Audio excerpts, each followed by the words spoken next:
Hey Gadget Groupies, I felt like having work outside today, and what a coincidence, I'm talking about a product which allows me to do just that, get my work done outside while still capturing some high quality audio. I've been teasing this review for a while now, the Sound Blaster K3 Plus. This is a USB audio interface. We got a really interesting sit-down interview with the folks over at Creative for Newegg Now, talking about some of the hardware, some of the design aesthetic that went into producing this product. Just a really interesting story, taking some of their success in markets for things like karaoke machines, and then trying to tap into this current flavor, this current zeitgeist of streamers and podcasters and mobile production, mojo journalism, all of that fun stuff, seeing if they could approach a USB audio interface from that kind of perspective. Maybe this is hardware that lives in your home studio, maybe this is hardware that's going to travel with you, being able to fulfill all of those usage ideas. Given that design influence, that design philosophy, I think we do arrive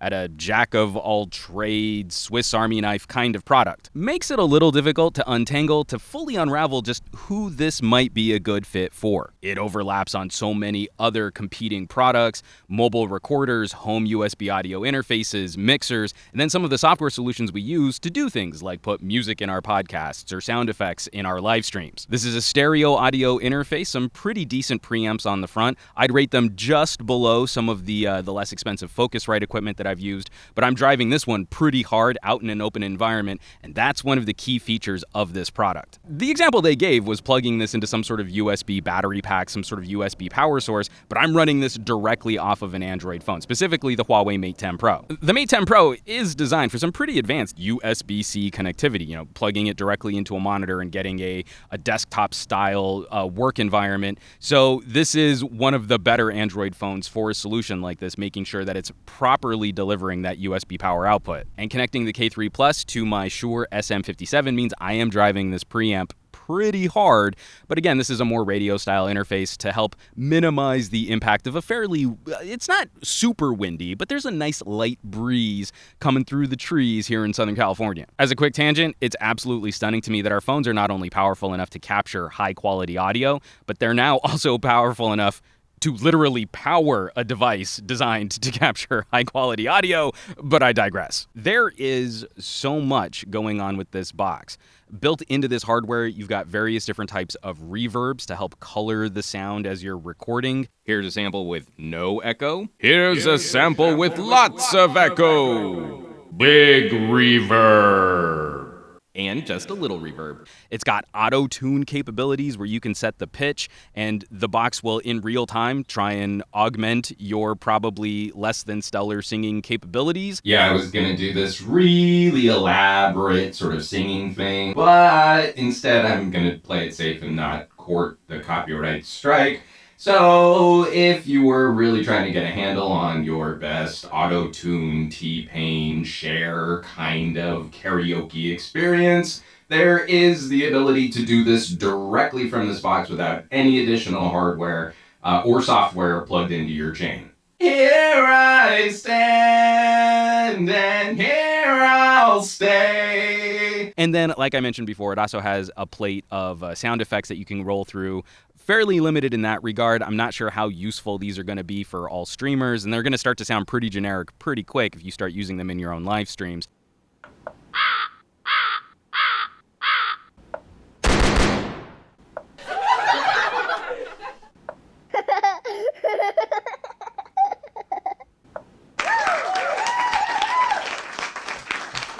There is a thought or an approach to almost any type of audio streaming, audio recording, or live sound experience someone might want to create. So there is a little something here for everybody, but it's, how do I want to put this? It's very, very broad, but it's kind of shallow in how deep you'll be able to tackle some of those effects and some of those features. And this is obviously not a small piece of kit, not like some of those handy recorders that I featured on the channel in the past. Now, there's a lot going on, and it's got kind of that mini mixer approach to all of the features that are packed onto it. It's about the normal size, what you would expect for USB audio recording hardware, but lots of little knobs and dials, and that actually becomes one of my biggest criticisms of this unit in operation, is each one of these dials is sort of multi-mode. You have to pack alternate usage on this one button to click this, and that's going to turn on your reverb, and you depress that, and that's going to change up your sound effect settings. Then that same knob also changes the sound effect settings, and pushing in the knob is going to deliver the sound effect. Some of the fiddliness of moving between different modes and different styles of operation can be downright frustrating that first time you run through them. It requires a little bit of practice before you get it up and running. I would definitely recommend taking some time and playing with this. If these features sound like they're going to be appealing to you, it's hard to get a feel for while you're also trying to produce a piece of content. And also, this is a minor gripe because I am kind of an audio snob. I love having these dual purpose inputs on the front. You can use XLR, 1/4 inch. I love that we've got dual 1/4 inch outputs. If you're hosting some kind of podcast or interview, you can plug in 2 pairs of headphones, have 2 people monitoring right from the get-go, right from the box. I love monitoring directly from the audio capture unit. But then we get to the back of this hardware, and we've got RCA connectors to hook this up to speakers or monitors. I know that's fine. I know that's probably great, but I really like having more patch bay style outputs for my audio gear, 1/4 inch jacks or XLR connectors to really make sure I've got the best grounded, shielded connection that I can have to the monitors that I'm going to be using, the near field that I'm going to be using with a product like this. But again, on that back panel, there is another connector I've got to give Creative kudos for. Now, I mentioned I'm connecting this to a Huawei Mate 10 Pro to capture just the audio on a USB cable. But if you decide to power this off of a battery, Creative did decide to include a 3.5 millimeter jack, which uses a 4-pin connector plugged directly into the headphone jack on most smartphones, especially most Android smartphones that won't be able to power this off of USB. And that's also another resource that you can use to daisy chain multiple K3 units together. So if you need a bunch of inputs and you need to mix that down in a really creative fashion, you can do that off of analog connectors and keeping your quality very, very high. It feels like a lot of gimmicks, but these are gimmicks that are well considered and well implemented. So again, I keep coming back to this being a Swiss Army knife tool. It's going to have a little of something for everybody. There are probably going to be a bunch of features that if you buy this that you'll never use, maybe use once just for the novelty of it, then go back to your normal workflow, your normal style of behavior.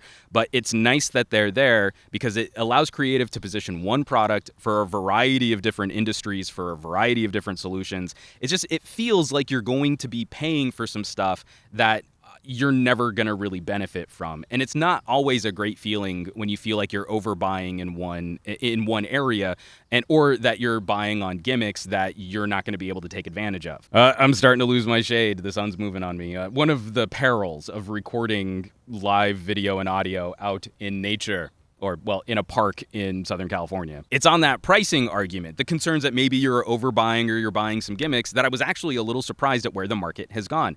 There's been a general price creep on some of my favorite USB audio recommendations. I look up the K3 Plus on Amazon. You can pick it up for around $130, and I think to myself, oh, okay, well, that's a little higher than maybe a solution like the Focusrite 2i2. That's a really popular USB audio interface for home voiceover recording, for podcasting, for narration.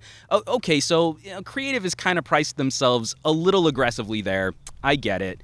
But then I looked up pricing on Focusrite, and the 2i2 is actually now more expensive than the Creative K3 Plus here by about $10. So, how would I rank those two against each other? I actually think that the Focusrite 2i2 is probably coming in with slightly cleaner preamps, especially if you're trying to drive some kind of dynamic microphone. It's a little bit more of a wash if you've got a decent large diaphragm condenser that's going to use phantom power. That's a lot closer.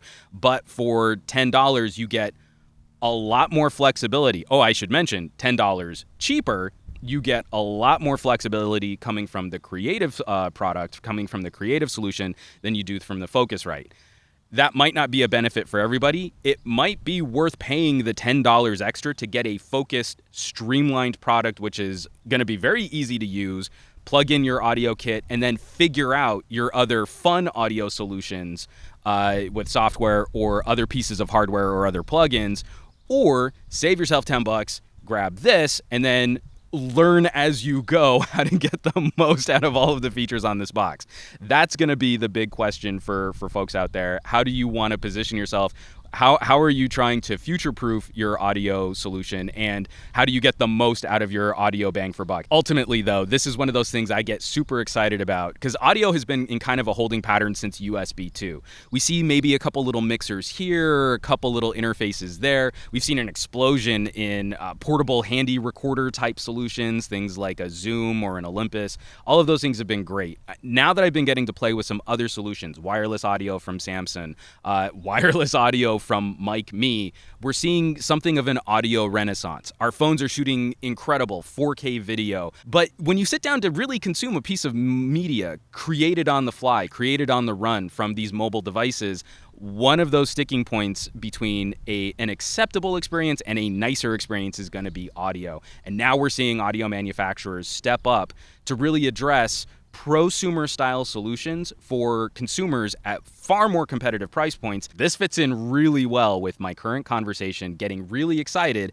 about sprucing up the content you can make at home. If you want to make better stuff, there are so many amazing solutions out there right now for you to take advantage of, and the K3 Plus definitely deserves to be on that list of consideration. As always, folks, thanks so much for watching. I'll, of course, have some links on the K3 Plus where you can find more info on this product or shop this puppy online. And buried under all of my videos, in the description of all my videos, are numerous links where you can support production on this channel. I also have a new resource on SomeGadgetGuy.com where I list all of my current partnerships, where I'm going to be hosting future merch. If you want to get yourself a Mega Pickle mug, that's where it's going to live first. And, they're just nice, mutually beneficial ways to get something cool and also support production on Some Gadget Guy, so I hope you'll check those out. Not the least of which is also my Patreon campaign, where you'll get early access to videos and reviews, production diaries, Q&As, and that's the future home for all of my deep dive camera and audio reviews. It's becoming a really fun little community of happy, like-minded tech enthusiasts, so I hope you'll check it out. I hope you'll consider joining up over there, too. Again, it's a direct contribution to help produce more fun stuff for the rest of you, because we're all in this together. I can't do this without you. You know where you can find me around the rest of the internet, at Some Gadget Guy on the Facebooks, the Twitters, the Instagrams, and I will catch you on the next review.